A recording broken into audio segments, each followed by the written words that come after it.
Hello દોસ્તો, આજે આપણે વાત કરવાની છે વૃદ્ધ પેન્શન યોજના વિશે. તો એના માટે આપણે બેનિફિશરી સત્યાપન એપને ઇન્સ્ટોલ કરી લેવાની છે. ઇન્સ્ટોલ કર્યા પછી એને ઓપન કરવાની છે અને આધાર ફેસમાં કરી અને પછી કન્ડિશનમાં જવાનું છે. આધાર કાર્ડ નંબર અહીં નાખવાનો છે. અમે આધાર કાર્ડ નંબર નાખીએ છીએ.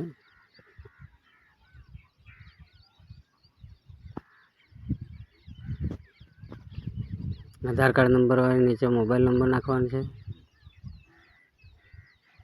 મોબાઈલ નંબર નાખી અને રજિસ્ટર ઉપર ક્લિક કરવાનું છે. એક ઓટીપી આવશે તમારા મોબાઈલમાં, એ ઓટીપી અહીં નાખવાની છે. ઓટીપી આવી ગઈ છે, હવે નાખી દઈએ. ઓટીપી નાખ્યા પછી સબમિટ કરવાની છે. સબમિટ કર્યા પછી આવો ઇન્ટરફેસ તમારી સામે આવશે. ત્યાં તમારા આધાર કાર્ડ પ્રમાણે તમારું નામ લખી દેવાનું છે. નામ લખ્યા પછી ટર્મ એન્ડ કન્ડિશનને એક્સેપ્ટ કરી અને સ્કેન કરવાનું છે. તો તમારો પોતાનો ચહેરો પહેલાં સ્કેન કરવાનો છે. પોતાનો ચહેરો સ્કેન થઈ જાય એટલે પછી પેલા જે વ્યક્તિ હોય એનો ચહેરો, જે વૃદ્ધ પેન્શનવાળા હોય ને એમનો ચહેરો કેપ્ચર કરવાનો છે. એવી રીતના આ થઈ ગયું, અમારો ચહેરો કેપ્ચર થઈ ગયો. હવે આવું ખુલશે. એકમાં નેશનલ પેન્શન યોજના અને એકમાં ગુજરાત પેન્શન યોજના. નેશનલ પેન્શન યોજના પહેલાં આપણે ચેક કરીએ એમાં નામ છે કે નથી.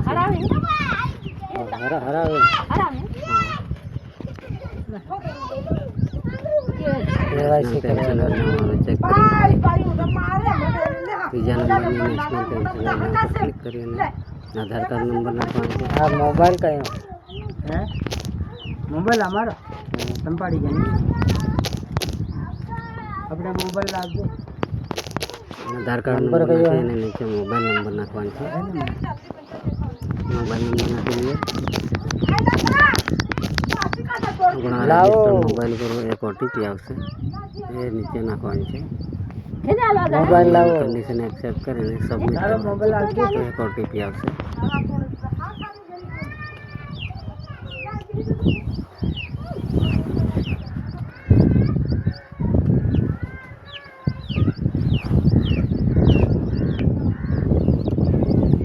ઓટીપી આવી ગઈ છે. હવે અમે આમાં ઓટીપી નાખીશું.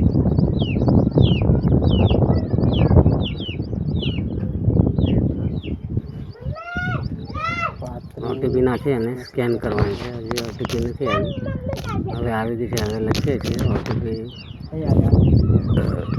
નાખી અને સ્કેન ઉપર કરવાનું છે. અને ટર્મ નેશનલ પેન્શનમાં આમનું નામ નથી, હવે ગુજરાત પેન્શનમાં દેખીશું.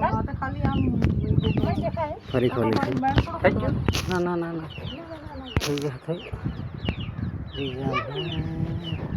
બધું કટ ના ના ફરીથી ગુજરાત પેન્શનમાં જઈએ. ગુજરાત પેન્શનમાં જઈને આધાર કાર્ડ નંબર નાખવાનો છે.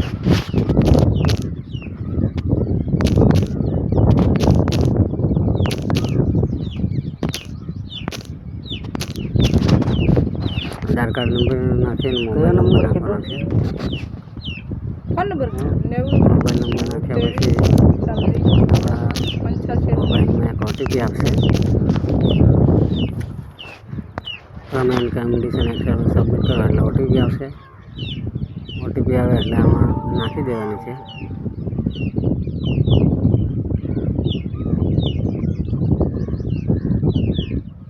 થોડી વાર લાગવાની છે ઓટીપી આવતા.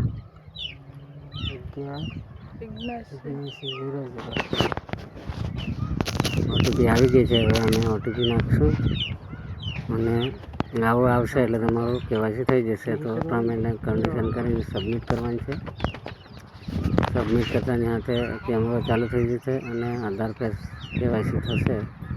તો હવે જે માણસની કેવાયસી કરવાની છે એનું મોઢું આપણે સ્કેન કરવાનું છે અને લીલું થાય એટલે આંખો બ્લેન્ક કરવાનું કહેવાનું છે.